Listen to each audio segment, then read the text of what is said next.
समाज तुमच्याकडे कोणत्या दृष्टीने पाहायचा, समाजाचं तुमच्या प्रति बिहेवियर काय होतं, कसे तुम्हाला ते वागवायचे त्या काळात? हे बघा, आता म्हणजे जर सांगायचं झालं तर समाजामध्ये मी जब्बा आणि पायजमा घालून फिरायचो, मोबाईल नसायचा.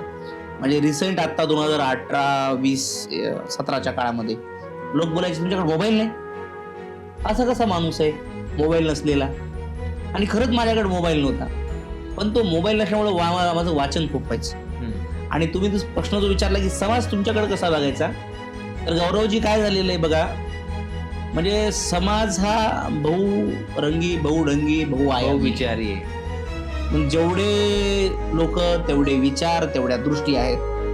कोण कशा दृष्टीनं पाहतं यापेक्षा मला संघाने समाजाकडे बघण्याची दृष्टी दिली होती की समाजात जो दुबळा आहे, जो उपाशी आहे, ज्याच्यापर्यंत चांगला संस्कार, शिक्षण आणि विचार पोहोचवायचा आहे, समाजाने मला दृष्टी दिली होती, संघाने. त्यामुळे मी संघाची दृष्टी घेऊन समाजापर्यंत गेलो होतो.